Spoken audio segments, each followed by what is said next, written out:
आपण जानती जे जितेबले 2000 मसीह प्रथम करी सरकार गठन है आपण भी से सरकार भागीदारी थे। बिजु जनता दल और भारतीय जनता पार्टी सरकार है से समय मो पार्लियामेंट मेंबर थी। मु जाने जे ए राज्यर सरकारी कर्मचारी मानकु दरमा देवाई राजकोष रे पैसा नथिला। आम राज्यर जो मैंने कर्मचारी से कर्मचारी मानकु दरमा देवाई मास शेष से सरकार पाखे पैसा नथिला। तेणु प्रति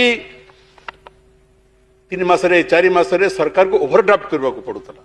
ए प्रकार गोटे विकलांग अर्थनीति उत्तर सरकार पाई अर्थ नाला राज्य में विकास कथा छाड़ी दिंतु प्रगतिर कथा छाड़ी दिंतु दरमा देवाई निज कर्मचारी मान को राज्य में अर्थ नाला देवालिया सरकार एवं से सरकार उत्तराधिकारी आपण आम एवं नवीन पट्टनायक तार नेतृत्व नेले एवं अनेक चेष्टा पर अर्थनीति को बहु सुनियोजित करबा परे नियंत्रण करबा परे संयमता अवलंबना परे अनेक वर्ष परे ये सरकार गोटे सर्थल अर्थनीति को आनी पारला।